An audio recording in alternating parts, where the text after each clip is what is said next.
सभी साथियों को नमस्कार, जय हिंद, जय भारत। कैसे हैं आप सभी? और मैं रुद्रनेश राघव। प्यारे साथियों, दिल्ली पुलिस कांस्टेबल 2026 में जो हमारा रिजल्ट आना है, इसको लेकर के लगातार मुसीबतें बढ़ती जा रही हैं, क्योंकि आप सबको पता है हमारे दिल्ली पुलिस की तरफ से ये जानकारी बहुत समय पहले दे दी गई थी कि भाई आपका जो रिजल्ट है वो बहुत जल्दी आ जाएगा और 15 अप्रैल के आसपास से आपके फिजिकल शुरू हो जाएंगे। लेकिन आप सभी ने देखा कि किसी भी प्रकार से कुछ नहीं हो रहा है और डायरेक्ट सिर्फ और सिर्फ एक ही चीज मिल रही है, निराशा। तो सबसे जो इसमें बड़ी बात है, युवाओं के दिमाग में जो बात चल रही है कि सर ये बताइए हमको इसमें नॉर्मलाइजेशन कैसे होगा और कितने नंबर बढ़ेंगे और घटेंगे, ये सभी का एक बार प्रश्न रहता है। तो देखो, मैं आप सभी को बताऊं, दिल्ली पुलिस हो या कोई भी विभाग हो जिसमें भी नॉर्मलाइजेशन लगता है, जिसमें कि आजकल सभी में नॉर्मलाइजेशन लग रहा है। पहले आर्मी, एयरफोर्स, नेवी में नहीं लगता था, अभी वर्तमान में आपका एयरफोर्स में भी लग रहा है। ठीक है, तो फिलहाल मैं आप सभी से एक बात बताना चाहूंगा कि रिजल्ट को लेकर के भी आपके साथ में मैं चर्चा करूंगा, लेकिन नॉर्मलाइजेशन को लेकर के मैं आप सबके साथ में बता देता हूं। देखिए, नॉर्मलाइजेशन ये वास्तविकता है कि नॉर्मलाइजेशन की वजह से बहुत सारा युवा बाहर हो जाता है और बहुत सारे युवाओं को नौकरी मिल जाती है। जो 2.5-3 साल से बच्चा तैयारी कर रहा है, तुक्का उसका बैठ जाता है तो उसको 10 नंबर मिल गए नॉर्मलाइजेशन में और वो मेरिट में बिल्कुल पार चला गया, यानी कि उसका सिलेक्शन हो गया। और एक ऐसा बच्चा है जो कई साल से तैयारी कर रहा है, जब वो एग्जाम देने जाता है तो उसकी पारी में या उसकी शिफ्ट में ऐसे तमाम गधे घोड़े फंस जाते हैं कि जहां पर अच्छा स्कोर लोग नहीं कर पाते हैं, तो फिर उस शिफ्ट का जो इम्पैक्ट है वो टफ मान लिया जाता है और उसमें ये मान लिया जाता है कि इसमें बहुत कम बच्चों ने अच्छे नंबर प्राप्त किए हैं, तो इसमें जो है नॉर्मलाइजेशन को घटा दो।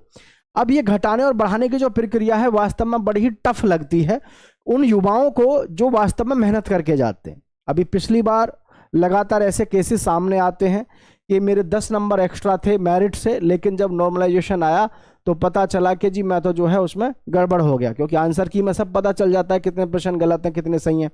तो बाद में जब बड़ा अफसोस होता है कि ये नॉर्मलाइजेशन की वजह से भी बच्चों की जॉब पे जो है फर्क पड़ता है। ठीक है, तो ये नॉर्मलाइजेशन की मैं बात करूं तो नॉर्मलाइजेशन जो होगा आपका, इसमें अच्छा खासा नॉर्मलाइजेशन मिलता है। दिल्ली पुलिस में भी आपको कम से कम 7 से लेकर के 10 नंबर तक का नॉर्मलाइजेशन कई बार आपको देखने को मिलता है। अब जिस युवक को 7 से 10 नंबर का नॉर्मलाइजेशन मिल जाएगा तो वो तो ऑटोमेटिक मेरिट में कहां से कहां पहुंच जाएगा, है कि नहीं? तो ये चीजें मायने रखती ही हैं। ठीक है, अब कैसे होगा? ये सिर्फ उसी के आधार पर होगा कि आपकी शिफ्ट में ज्यादा हाईएस्ट मार्क्स लाने वाले स्टूडेंट्स की संख्या क्या है, यानी कि आपका यहां भी डिपेंड करता है कि आपकी शिफ्ट में जो बच्चे एग्जाम दे रहे हैं उनकी स्थिति क्या है। अब यहां सबसे बड़ा फायदा एक चीज का तो हो गया कि अब वर्तमान की स्थिति को देखते हुए कि जिस तरीके से इन्वेस्टिगेशन चल रही है दिल्ली पुलिस में इस चीज को लेकर के कि भैया जिन्होंने भी इसमें गड़बड़बाजी करी है ना दिल्ली पुलिस में, तो उनके साथ में इन्वेस्टिगेशन चल रही है और लगातार पूछताछ जारी है कि भाई आपके इतने नंबर हैं, इसका स्कोर है तो कैसे है। 30, 35, 40 बच्चों को तो लगातार रिटेंशन पे रखा गया और आगे की प्रक्रिया में भी यही है कि भाई उनको सभी को जो है लगभग ये बुलाते रहेंगे, है ना। अब यहाँ दिल्ली पुलिस का एक चीज और भी मैं आप सबको बताना चाहूंगा। ठीक है,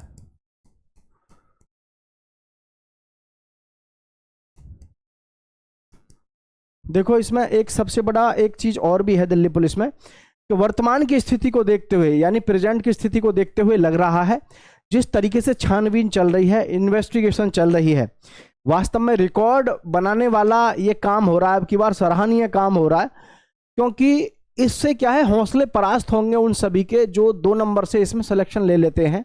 बहुत पहले से ये स्कीमें लोग अपनाते हैं।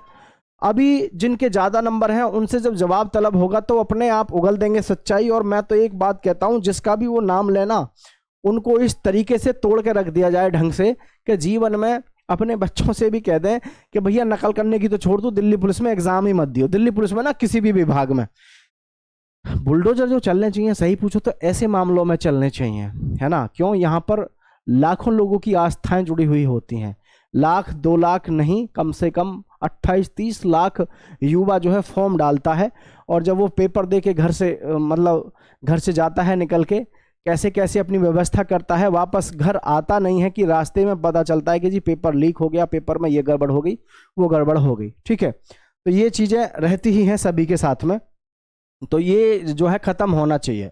लेकिन मैं एक बात बता रहा हूँ, सबसे ज़्यादा जो ज़बरदस्त आपको ध्यान देना है इस समय पे फिजिकल पे देना है, क्योंकि जिस समय पर युवा साथी फिजिकल में आउट होते हैं आजीवन खुद को कोसते रहते हैं कि काश उस समय पे मैं दिल्ली पुलिस का फिजिकल मार देता तो आज बेरोजगारी की दर की ठोकरें ना खाता।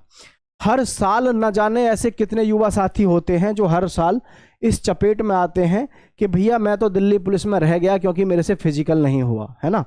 तो ये चीज़ें आपको ध्यान रखनी है। 1600 मीटर की दौड़ और भैया लॉन्ग जंप और हाई जंप अपने आप में काफ़ी टफ है दिल्ली पुलिस के लिए, क्योंकि इसमें फिजिकल किसका मजबूत होगा, जो मेरिट के इर्द गिर्द होंगे, और जो मेरिट से बहुत अच्छे नंबर लाएंगे वो बच्चे क्या फेल होंगे, ज़्यादातर वो फेल होंगे ज़्यादातर आपके फिजिकल में। तो सभी इस बात को ध्यान रखना। रही बात देखो रिजल्ट की, तो मैं आप सबको एक ही चीज़ बताना चाहूँगा साथियों रिजल्ट को लेकर के भाई ठीक है। जैसे कि इन्होंने 15 से 20 अप्रैल के बीच में कई बार नोटिस जारी किए 15 से 20 अप्रैल के लिए कि जी इस दौरान जो है फिजिकल के लिए कि जी 2000 कुछ जो है पर्सनल इन्होंने जो है ड्यूटी के लिए तैनात कर दिए हैं। आपने देखा भी होगा कई सारे ऐसे नोटिस थे जो जारी हुए थे, लेकिन उन सभी का जो इम्पैक्ट है वो किस लिए ख़त्म हुआ है, क्योंकि आपको पता है इस समय चल रही है इन्वेस्टिगेशन, ठीक है। इसका सबसे बड़ा फायदा उन सभी युवाओं को मिलेगा जिन्होंने अपनी जोरदार तैयारी कर रखी है, ठीक है। अब जो हमारा रिजल्ट है जो अप्रैल में आना चाहिए था, रिजल्ट नहीं आया, तो आपके लिए ये एक अच्छी ही बात है। बहुत सारे युवा कहेंगे जी अब आप अच्छी बात बता रहे हो। अच्छी बात इसलिए है भाई दोस्तों क्योंकि दिल्ली पुलिस अगर इस तरीके की इन्वेस्टिगेशन कर रही है तो और विभागों को भी जो है यहाँ पर आंख मिलेंगी, अकल आएगी कि भाई हम भी इस तरीके से छानबीन करके इस चीज़ को रोक सकते हैं। और मैं तो कह रहा हूँ अप्रैल की बजाय मई में भी आप रिजल्ट मत दो, जून में दे दो रिजल्ट, कोई दिक्कत नहीं है, ठीक है। रिजल्ट चाहे आप जून में दे दो तो भाई, लेकिन होनी चाहिए भर्ती निष्पक्ष। और देखो एक बात और भी है, रिजल्ट तो देरी से आ रहा है लेकिन इसमें फ़ायदा भी आप लोगों को ही हुआ है। फ़ायदा आप लोगों को कैसे हुआ है, ये पकड़े जाएंगे, ये लोग बाहर होंगे तो आपकी ही मेरिट कम जाएगी, 5-5, 6-6, 7-7 नंबर कम जाएगी। इससे बड़ा आपके लिए क्या बेनिफिट हो सकता है। और हमेशा के लिए इस प्रकार के जो प्रकरण होते हैं भर्ती में, ये जो ऐसी गड़बड़ होती है, इससे आपको मुक्ति मिल जाएगी और आपके आने वाले भाई बहनों को भी। तो आप ये तो बिल्कुल मत सोचो कि यार ये सब क्या चल रहा है, ये बहुत अच्छा चल रहा है। इस प्रकार से अगर इन्वेस्टिगेशन हो रही है जैसे, तो रिजल्ट भले ही देरी से आ रहा है लेकिन हाँ आपको कम से कम 5 से 6 नंबर आपकी जो मेरिट है वो डाउन जाएगी। क्योंकि इसमें देखना आप 5-6 हज़ार लोगों को अगर इन्होंने पकड़ लिया जिनके टॉप मार्क्स हैं, तो भाई पूरा का पूरा सिस्टम आपका गुल हो जाएगा और बढ़िया तरीके से आप देखना फिर आपकी मेरिट बहुत डाउन जाएगी, ठीक है। इसमें तमाम उन युवा साथियों के लिए फ़ायदा हो रहा है। और जो भी युवा साथी देख रहे हैं ना, जो ये सोच रहे हैं कि यार ये रोज़ क्या हो रहा है, कैसे हो रहा है, इसमें आप ही लोगों के लिए फ़ायदा हो रहा है दिल्ली पुलिस की तरफ से, जो भी युवा साथी मेहनत किए हुए हैं, ठीक है भाई। तो घबराने की ज़रूरत नहीं है, ज़बरदस्त तैयारी अपनी फिजिकल की करते रहो। मेरिट अब आपकी और भी कम जाएगी क्योंकि शिकंजा कसा जा चुका है। जय हिंद साथियों।